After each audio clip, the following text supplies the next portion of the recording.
Hey, everyone. Thanks so much for listening today. Sir Francis Bacon said that knowledge is power, and our guest today is going to be making us very powerful. Maria Zeee from Zeee Media joins us again on the Moms on a Mission podcast. If you remember, she is the most banned yet most listened to independent media outlet in the entire country of Australia. Maria Zeee joins me today to talk about the New World Order, the United Nations Agenda 30. She's a Christian who has spent countless hours researching the actions the globalists are taking to destroy us. This actually is affecting us all now, and she will teach us how to fight back. First, did you know the US dollar has lost 85% of its value since the 70s when the dollar was no longer backed by gold? With 88% of international transactions conducted in US dollars, and the dollar accounting for 58% of global foreign exchange reserves, the dollar's global dominance has previously been indisputable. Yet de-dollarization, or reducing our economy's reliance on the US dollar for international trade and finance, has been accelerating following the Russian invasion of Ukraine.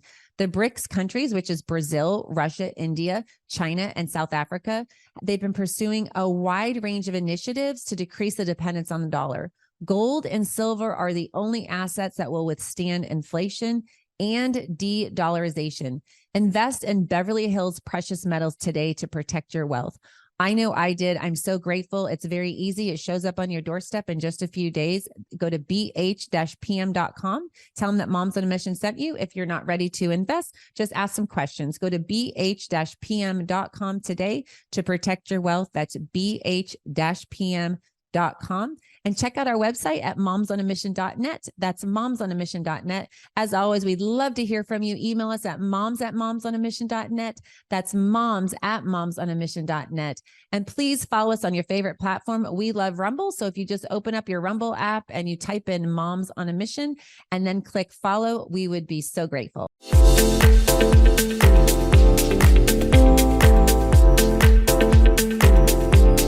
Hi, Maria. Welcome back to Moms on a Mission. We're so glad to have you again. Thank you so much, Miriam. And thank you to everyone tuning in today. It's a real honor to be here. Well, thank you, Maria. And if you could please tell our audience, if they weren't able to listen to the first episode, a little bit more about who you are and what you do. Yeah, look, really briefly, I've been awake to the agenda for many, many years. Dad woke me up at 10 years old after 9/11. And, really, we started watching documentaries on the New World Order together from that time. I spent a lot of my teenage years delving into this. I always knew that the New World Order was coming. And I'd sort of, lived a normal life in corporate and, various different roles, but was always keeping a finger on the pulse, if you will, even trying to wake up my church to all of the developments. I recall one particular protest some years ago in Europe where they were fighting for the rights of to legalize bestiality, and they used a prop. Someone on a cross, being crucified, like mocking Jesus, as part of their rights to bestiality. And I tried to wake up my church years ago to this, but sadly, a lot of them weren't paying attention. And now we see this in full scale. And so that's the reason why I couldn't stay silent anymore. I had to do whatever I could to wake up the world to what this was really about. And it's very complex, very dark, but people need to understand the whole agenda in order to fight against it. You can't fight an enemy if you don't understand your enemy. That's right. And kudos to your dad for educating you. We talk a lot about that on Moms on a Mission. Our 3 pillars are educate, awake, and activate. And that's not just for us to educate our peers and people around us, but also our children. And I think that obviously we will educate them as age allows. But when they're teenagers, clearly you are a prime example that you were ready and able to take that knowledge in and then research and learn the truth. Yeah, I mean, I never found it. Obviously, there have been times where I found it overwhelming, because when you really start to understand the satanic nature of the New World Order and understand, some of the practices and rituals and all sorts of things that they engage in, it's horrific and usually too much for anyone to bear. But at the same time, I think it's crucial to know this stuff, because if you don't understand what evil you're truly up against.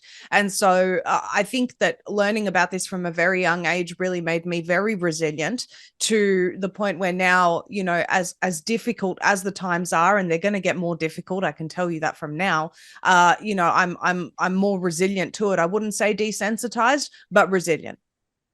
That's a great word. And I think that we could use a lot of resilience right now so that people, I think folks sometimes hear this information and it's almost like there's, Clay and I joke about this, that sometimes there's this level of cognitive dissonance because it's such an atrocity. It's so evil. It's so nefarious that you just can't believe that people would do this to kill people off and harm people. But I love that your father did that. And I encourage all parents, as age allows, to educate their children to the truth so that we can all be prepared.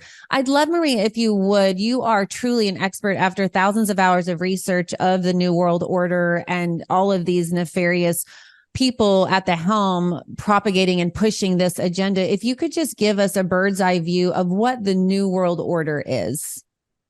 Yeah, sure. So it's a thousands of year old plan, essentially, with the ultimate goal being to usher in the Antichrist and get people to submit to him, worship him, and get the mark of the beast. The New World Order is about taking your soul for Satan. That is seriously, in a nutshell, what this is. And the mechanisms that they have created over the years to reach this final ultimate goal, which, by the way, the United Nations are really one of the organizations at the helm of. What we know today, for example, is Agenda 2030, where it's complete and ultimate control through economic means, if you will, where you have a digital currency, a social credit system, and you know, all of the digital control measures that make it impossible for someone to participate in the economy unless they're submitted to this. It's all being done now in the name of climate change and pandemic preparedness and, you know, saving people from health scares. But what it's that's the cloak for locking you into a digital existence where you can be completely controlled. The time will come, as we know as Christians, that you can't buy or sell without the mark. And just think about all of the various aspects of central bank digital currencies, social credit scores, and everything that they've said that they want to implement in order to achieve Agenda 2030, how that actually is the exact mechanism that will allow for a system where unless you get this, you can't buy or sell. That's the ultimate goal. And I can't help but look at those 17 sustainable development goals with Agenda 30 and realizing that they're using palatable words, things that people want: drinking water for everybody. People want women to have equal rights. I mean, these are all things that sound really palatable. But as we talked about before we started this show, is it's called dialectical political warfare. When you can give a word, you marry the truth with a lie. And so you present a word that's palatable for people to believe. And then if critical thinking is not utilized, then they can just create a new definition, which is one of destruction. And because critical thinking hasn't been utilized, you are just having something ushered in that we do not want. Yes, a perfect example of two of those words that they keep using are sustainable or sustainability and resilience.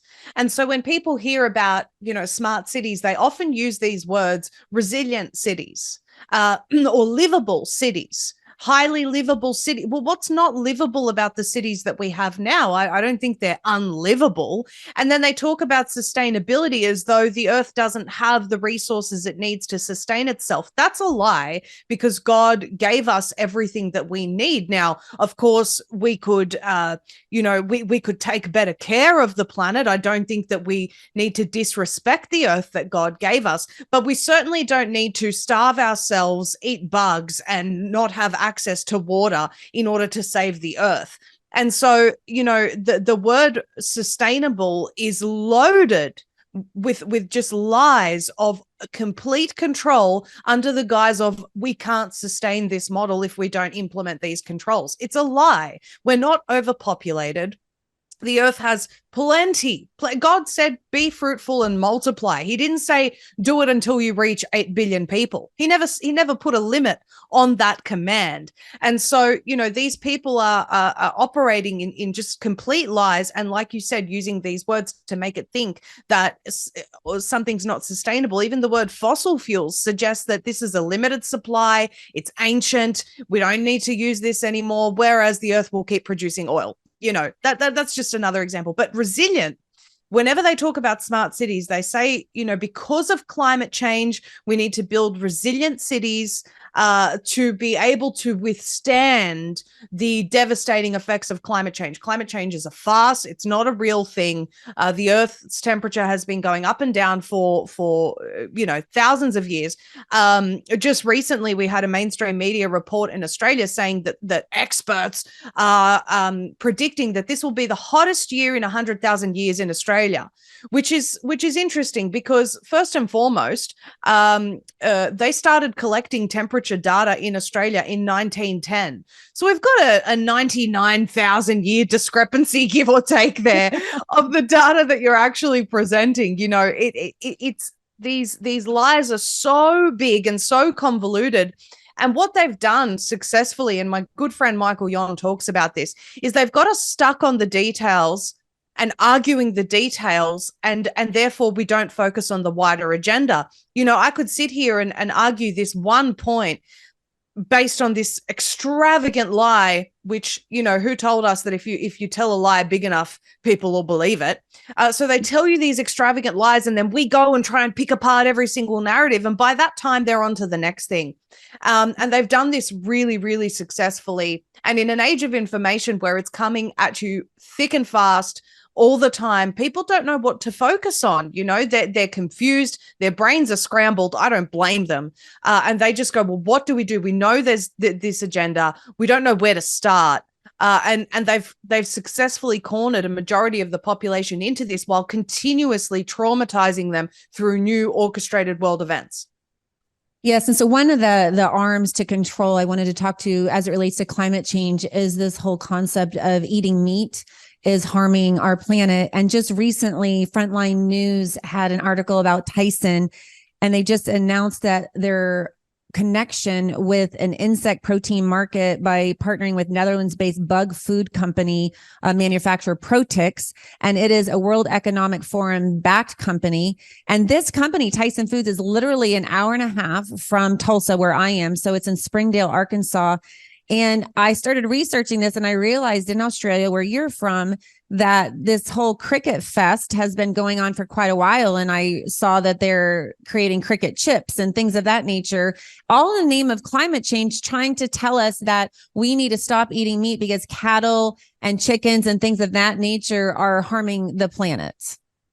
Yes, I actually did a report just this week on the Stu Peters show about this new goal. Basically, our Prime Minister from Australia just came to the United States last week. He met with President Biden. And what the actual goal was to create a coordinated attack on both of our countries, handing over 30% of our countries to the United Nations. That's actually happening with the United States and Australia together. It's being done based on the UN 30 by 30 model. And if you look at the Kunming-Montreal global framework, this basically outlines that humans will be banned from going into 30% of the planet. And naturally, if you look at the Council of Foreign Relations, they say, well, actually, experts say 50%, some say 80. The goal is actually 80 and above, where you will not be able to interact with God's creation, anything in nature at all. They plan to transfer your existence into a digital existence, the metaverse, if you will. And I can talk about some of how they've actually published those plans, if you like. But the reason I bring this particular visit up is because something that they said was, that they're going to go really hard on methane reduction specifically.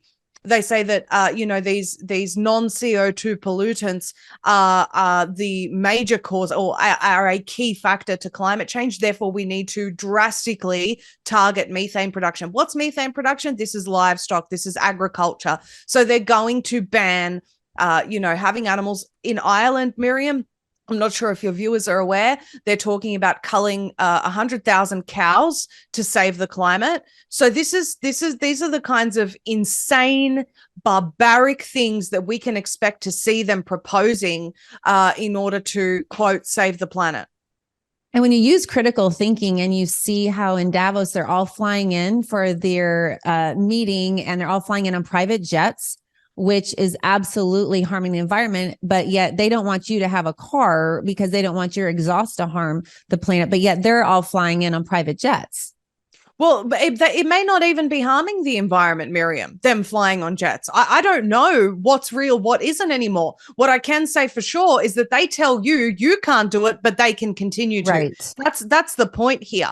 And so, you just look at John Kerry, for example, who was questioned about all his private jet trips. And he basically said in no uncertain terms, well, I'm too important. I've got to keep doing it. This is how they feel. I just shared a clip on X recently of a World Economic Forum meeting where I don't know her name, but she's a puppet.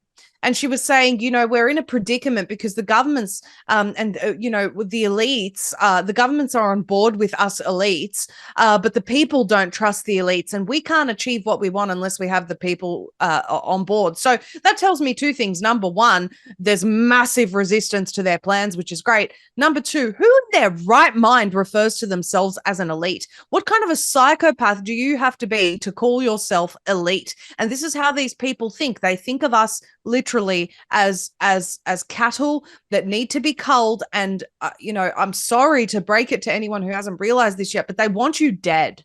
And so it's literally a Hunger Games situation where they are trying to kill massive amounts of the population in order to leave a small amount, cull them into these digital concentration camps known as smart cities, and push you into the fake digital world through the metaverse.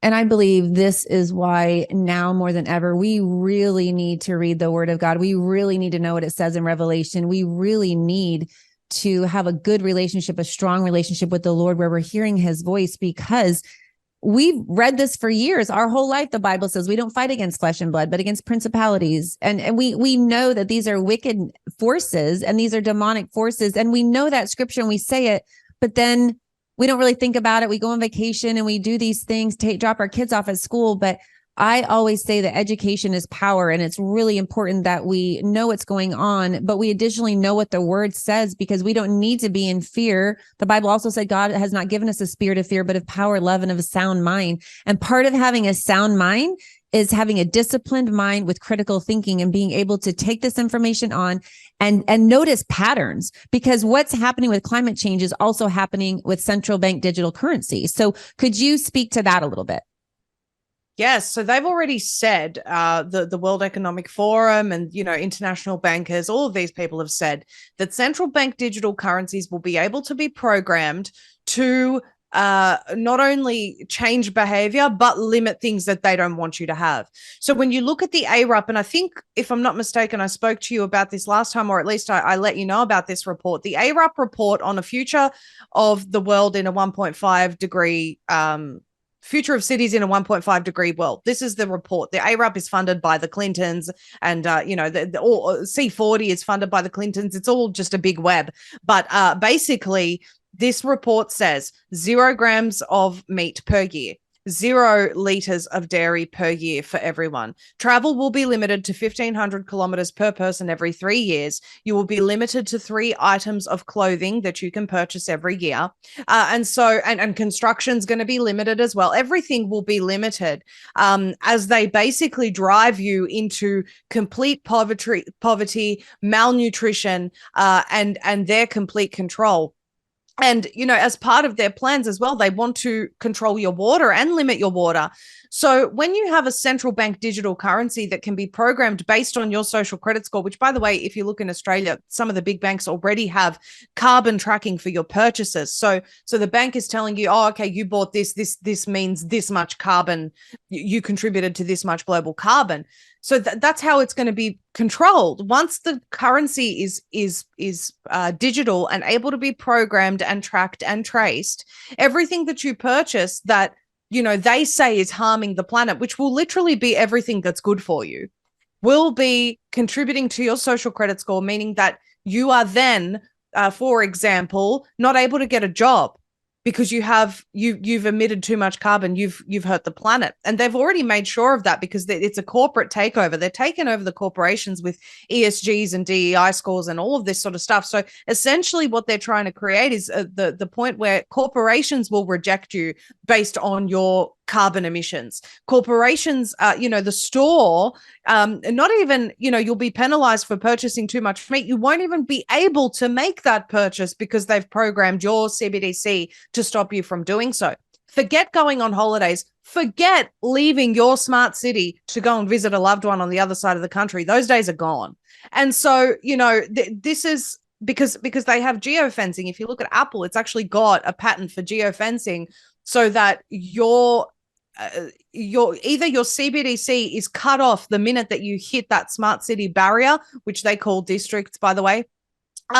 It's cut off at that point, or you're punished, or worse still, one of the street lights that has the ability to kill you just zaps you on your attempt to exit this digital prison. That's literally what they've created. I'm not even kidding. The smart city lights can kill you. And so,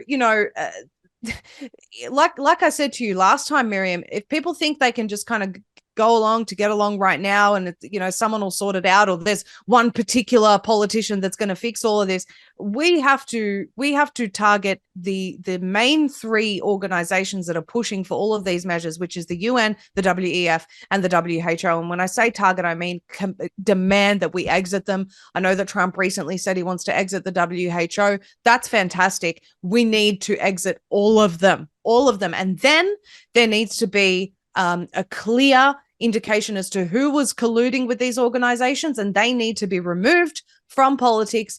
And people, I'm guessing some sort of a system where they have to be completely transparent before they get into politics about their ties with any of these organizations. They have to condemn them and speak against them. And if at any point it's found that they have any collusion with these organizations, they need to be immediately removed from office. I don't see any other way, because to be honest with you, Yuval Noah Harari, the prophet of the New World Order, has basically said that 2024 will be the last election. And some people are saying we don't even think we'll get to that. Once we transition to the AI governance model, it's over for humanity. That's it. Really, at that point, you're just running from machines, kind of like a Skynet in Terminator, if you will.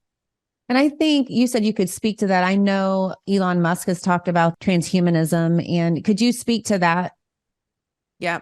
The United Nations UN 100 group published a book called Remaking the World Towards an Age of Global Enlightenment. It's got contributions from Ursula von der Leyen from the EU, and Vinton Cerf, who they call the evangelist of the internet. Really creepy term when you think about it in context of the book. And basically what they say is that by 2045, the entire world, so past 2030, by 2045, because of what we achieved in 2030 or by 2030, they will transition the whole world into the AI world society. And this is a digital existence. You no longer have a real life. You'll interact with your friends, your family, and everyone through in the metaverse. You'll have your digital avatar. By the way, your digital twin already exists. Everything that you do online, AI is capturing. And you think of it like you plug in with your VR goggles and you live your life out through this world existence. They say that the only way that you will be able to earn an income, by the way, there's no real income anymore. The only way that you'll earn is if you are contributing to the expansion of the AI world society, continuing to build this digital world, because Satan can't make a real world, but he can make a fake one in the digital realm. And so you'll be rewarded with credits for that, not money. And if you don't contribute positively to the AI world society, which, by the way, contributing positively means agreeing with everything they want you to do, you will not be able to earn anything. You will not have any credit allotment. So this kind of moves even further past the digital currency and social credit system. I'm telling you the end goal here, because some people might think, oh, well, I guess I'll just do what they tell me, and go, as long as I have a house, a roof over my head, and I'm able to feed my kids, I'll just go along with this. But they're planning on stripping you of your ability to earn. And the only way that you'll get your credits, which, by the way, can be used for things like bug soup and 3D printed meat on your counter, nothing real. The only way is if you continue to build Satan's fake world in the digital realm. And so in this book, book, the Age of Global Enlightenment, they've referred to everyone already, declared that we are AI world citizens, and that means that we are objects. Objects. That's what they've told us that we are. And this is not a social contract that I've entered into. I doubt you have either, Miriam. They've created one without our knowledge. And the way that they did it, and it's really interesting because after I did a 4-part series on this, and I really do recommend people go and watch it. It's up on zeemedia.com, UN 100, Agenda 2045, Exposed Parts 1 to 4. After I released this series, they removed a bunch of their videos off YouTube. Right. But the Boston Global Forum is the organization that's pushing for this. But of course, it's the UN. And in one of their Zooms, I watched the way that they say that, they've entered everyone into a new social contract. And this is the way that these organizations do it. They invite a couple of people in to sort of give their input, and then they push back on that input. And then that's their public consultation done. Right. And so what they did was they got a couple of one particular researcher from MIT and another gentleman. I can't remember his credentials. Very smart guy, though. And they were one of the gentlemen from the Boston Global Forum was saying to them, oh, well, AI in the judicial system. And both of these people that were there for the public consultation were saying, no, that's really a red line for us. We can't have AI in the judicial system. We need the human element of discretion, and just the human needs to decide on justice. And so the Boston Global Forum guy was pushing back on that. They came back and pushed back a bit again, and then he just basically brushed them off. So that's the box is ticked. The UN has consulted the public, right? This is how they operate. And so really what needs to happen is a massive amount of the public saying, no, we do not consent to anything the UN wants to do at this point, because it's so vast. We just really need to say, no, we are not entering into this social contract. We never made it. And we want nothing to do with you. It's the only solution. Well, I knew that I was going to feel this way after I speak with you because of the thousands of hours of research you've done. And yet this is happening. And I just think of our listeners today who may feel overwhelmed, maybe a bit of cognitive dissonance is going on, thinking, is this really happening? And I literally have heard people say, I just can't listen to this because I feel so overwhelmed and I deal with anxiety or I don't know what to do. What do you think moms could do and listeners could do when they hear this information and it's being done at such a high level and such a massive scale that sometimes I feel like we feel so insignificant that we can't change anything. We can't stop this. What would you say that moms and parents could do to get involved and help push back against this nefarious agenda? Well, first of all, I want to say that it is very overwhelming, and I can appreciate that. And not everyone, I'm not a mother yet. God willing, I will be. But I can't possibly understand, the fear that's associated with when you're a parent, your main priority is to protect your child. What I can tell you is that my main priority is to protect future generations. It's not, I'm not doing this just for me. I'm doing it for all of humanity. So, I share your sentiments in protecting children. We won't have any children left to protect if this agenda keeps going. And unfortunately, as overwhelming as it is, if we don't face how serious this is, we'll never stop it. So I can understand, that it's easier to put your head in the sand for the sake of the here and now.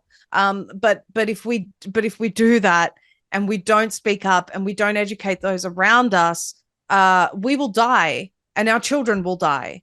And if it's not from malnutrition, it'll be from a directed energy weapon because they want to level your city to build a smart city. If it's not from central bank digital currencies and your social credit score limiting the water to your house, it'll be something else.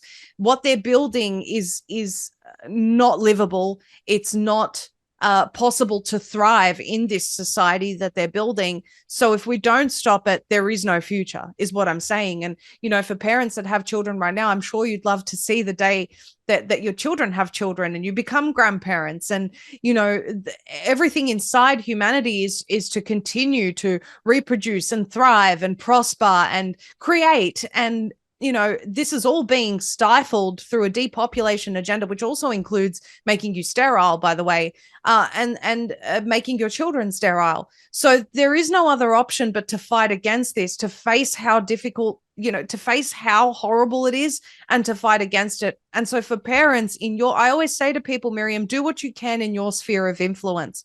If you are a parent and you understand that this agenda is going on, but you don't know where to start, maybe start with the 8 March Principles, which was endorsed by the United Nations. They wrote a hit piece. The Australian Associated Press wrote a hit piece about me for exposing this document, which, by the way, the United Nations Secretary of the head of the UN, his personal secretary, responded to this article about me. So I've hit a nerve. The 8 March Principles literally says that they want to decriminalize sex with minors. This is endorsed by the United Nations. So as a parent, if you're thinking about protecting children, you could be talking to other parents and saying, man, something's really wrong with this United Nations. It seems that they're, inside all areas of society. They want old men to be able to have sex with our children legally. We need to get rid of this organization. Have that as your only motivating factor. I don't really care what your motivating factor is, but for parents, that's one, apart from all of the other insane things that they're trying to do. And I know right now the UN is pretending they're like humanitarians. Don't be fooled. This is them trying to regain public trust right now after they've been exposed for the pedophile supporting maniacs that they are. So, there is no other solution other than to demand an exit. And I really think that if parents can start at least by educating others on this, look at the World Health Organization that has published documents that say that, we need to educate children on sex and explore sex with children. They literally are pushing this. So any organization that's pushing this, we need to exit, but you have to look at the root of the problem. You can look at all of the symptoms, which is all of the, non-for-profits or in your local town that are pushing this stuff. You can battle those one at a time, or you can just go straight to the root, which is the World Health Organization, the United Nations, and the World Economic Forum at a bare minimum. Yeah. And I always say that on the Moms on a Mission podcast is that we need to educate and be awakened, and then just pray and ask God what we can do as moms, as parents, and really listen to the voice of the Holy Spirit, because not everybody is going to be a Maria Zeee and research like this and have a podcast that's going to reach tons of people. But if we can all be educated and be activated just by simply sharing the truth in our own immediate circle, then I believe if everybody were to do that, then this truth would spread throughout the world. Well, Miriam, put it this way. We got word that they were going to try and bring about lockdowns and mandates come October. And, the whole world basically waged a war on social media saying, nope, we're not doing this again. And then they move to war. So if people en masse start echoing, exit the UN, exit the WHO, exit the WEF, what do you think they'll do? They'll have no option but to face the fact that people are demanding this, because they only get to go ahead with their social contract that they pretended they made with us if we don't resist it. If we stay silent, it's our consent, they move ahead. This is how their legal system, their Masonic legal system operates. And so once we say no, they can't go and break our free will. If the majority of people are demanding this one thing, which is to exit these 3 organizations, we can defeat them. And it's literally going to be my mantra moving forward. Exit the UN, WEF, WHO. If everyone does that, we have a chance. Yeah, I didn't even really think about that. But yes, when they were talking about the mask mandates possibly coming back, and you just saw all over social media, everybody was saying, do not comply. That was everywhere. And I guess the message got to the top because I haven't seen anything further. So I believe Absolutely. That is the key, is to use the platforms that we have. And we might not be politicians or have access to politicians, but we can use what God has given us. And that is our voice, whether it's in social media or at church, talking to your pastors, talking to friends and family in your immediate circle, and just educating folks and waking people up, and then encouraging activation. Imagine, Miriam, if we had a coalition of pastors around the world saying, We as churches don't want to be part of the UN. And then we had schools and people from schools saying we don't want to be part of the UN. And then we got people in politics to be saying the same thing, because all of a sudden the public pressure's too much. All these people are ringing my phone. I'm actually having to work for the tax dollars that I'm collecting from the population. They're all saying they want to exit the UN. We have no choice but to respond to this. You know, we're distracted with so many different things, but they all link to the same root problem, which is the mandates, if you will, the Masonic mandates coming from these organizations. If we exit them, we can then start to repair our countries. I like that idea. That's a great plan. So we need to, after we become educated, let's talk amongst our friends. Let's go to school board meetings and let's talk about this and really speak to the root of the problem. And as we're dealing with the symptoms, really call out the root. And I just wanted to finish with Psalm 91. We spoke about this last night in church about he who dwells in the secret place of the Most High. The secret place is a place that you have to work to attain. You have to spend time with God. You have to know how to dwell in that shelter of the Almighty. And it says, he who dwells in the secret place of the Most High will abide in the shadow of the Almighty. I will say to the Lord, my refuge and my fortress, my God in whom I trust, for it is he who delivers you from the snare of the trapper and from the deadly pestilence. He will cover you with his pinions, and under his wings you may seek refuge. His faithfulness is a shield and buckler. You will not be afraid of the terror by night or the arrow that flies by day. And I believe that it's critical that we, as we have talked about today, that we realize that this is a spiritual war. It is completely demonic, and it is to control us. And really, for us people, they're wanting us to try to become our own gods. Like that's, which is so funny that Yuval Noah Harari talks about. Yes, that. He doesn't believe in God, but he wants to be God. Okay. Right. It's so funny. It cracks me up because he says in one breath that he is an atheist and doesn't believe in religion, but yet he wants to be his own God. And so I believe that as we hear this information, that we truly go to the word, and we already know we're in a spiritual battle, but we know that we win, but we have to stand on the word. We have to know what the word says, spend time in the presence of God, listen to what he says, and then do what he says and obey. And I believe if we all do that, we will find peace in our heart when chaos is swirling all around us, because we know whose we are. And we know that he has said that we will be safe as long as we remain in the secret place of the Most High.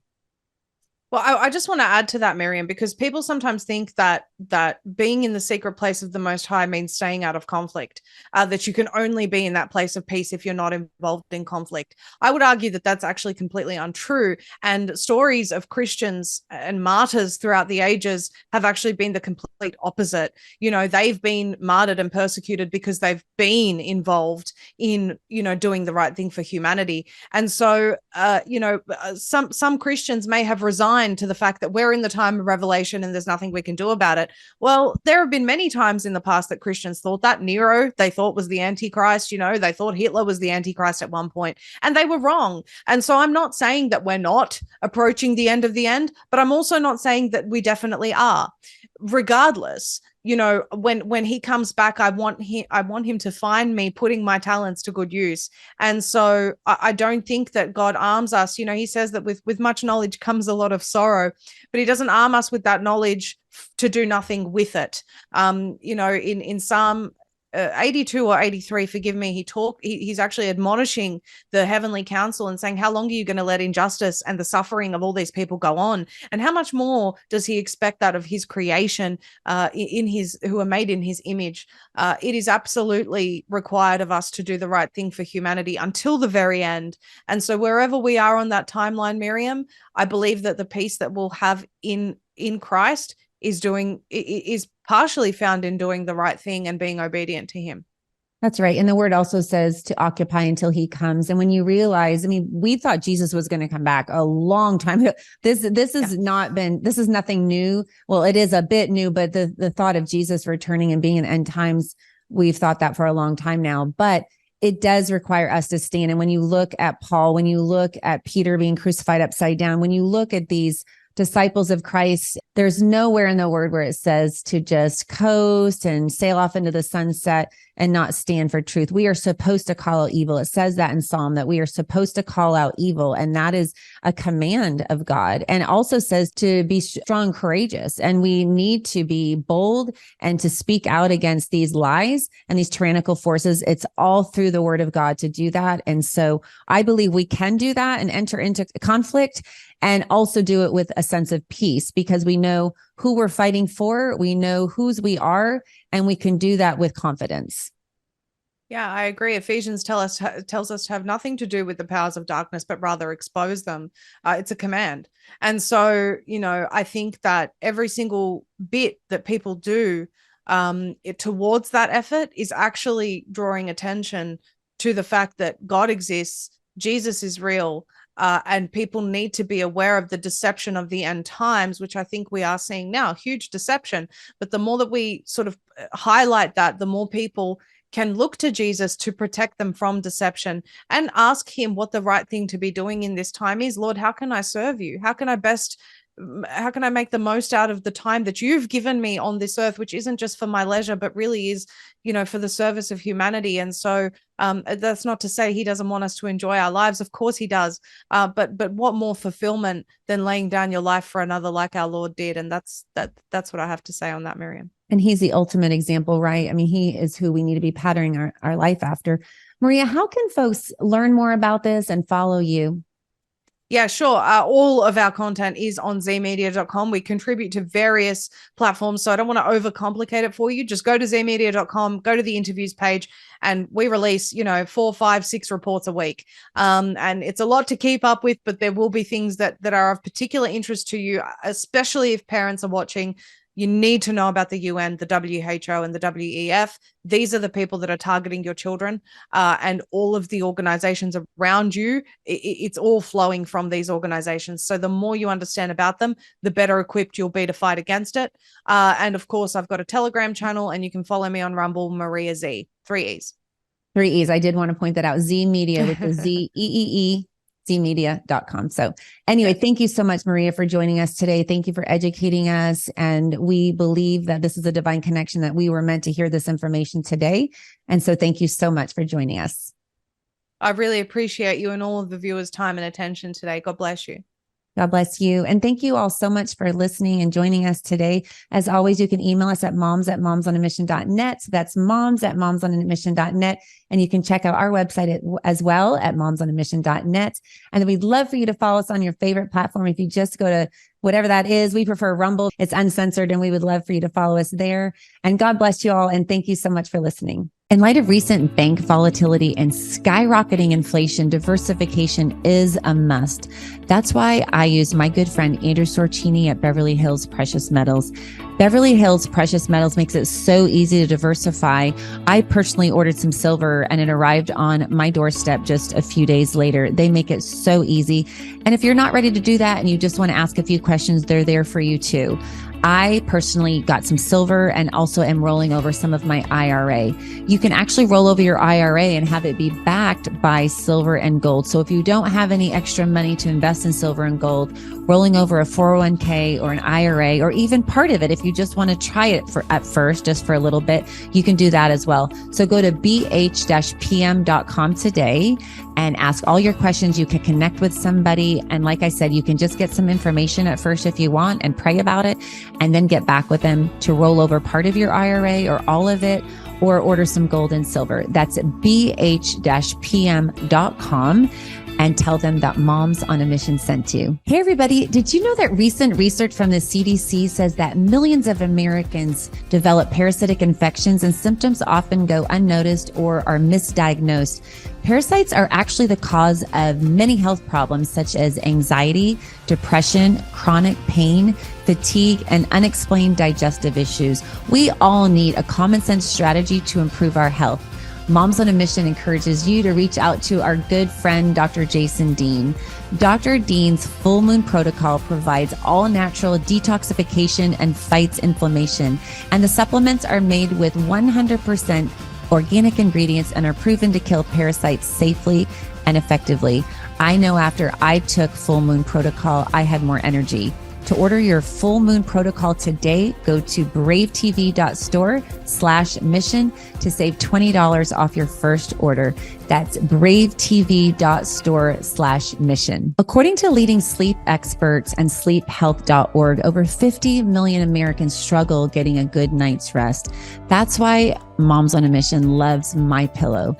MyPillow makes amazing pillows, sheets, mattress toppers, robes, towels, literally almost everything you need for a good night's sleep. They also make dog beds for your dogs. So by going to mypillow.com, typing in the code MISSION, you not only receive a high quality product, but you're supporting Moms on a Mission and this podcast. If you like what you're hearing and you agree with it, you believe in it, and you want to support Moms on a Mission, then go to mypillow.com today and order some high quality products and just type in the code MISSION at checkout and you can save up to 66% off. That's mypillow.com, code MISSION. Since 2014, Organic Body Essentials has offered clean, simple, certified organic skincare. Our organic face-to-feet and federally compliant hemp and pet products are manufactured under USDA and FDA guidelines.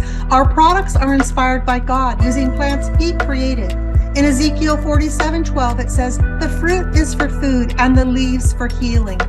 We believe in the power of God to heal, so we pray over our products and for our customers. Our therapy in a bottle approach has been widely received, and our customers' testimonials continue to inspire us. You can find us at organicbodyessentials.com and obe.organicbodyessentials.com. Please feel welcome to reach out with questions. Use coupon code MISSION at checkout for a discount. Thank you for your support by using MISSION at checkout to benefit Moms on a Mission and their quest to reestablish traditional values in our education system and empowerment for a healthy lifestyle.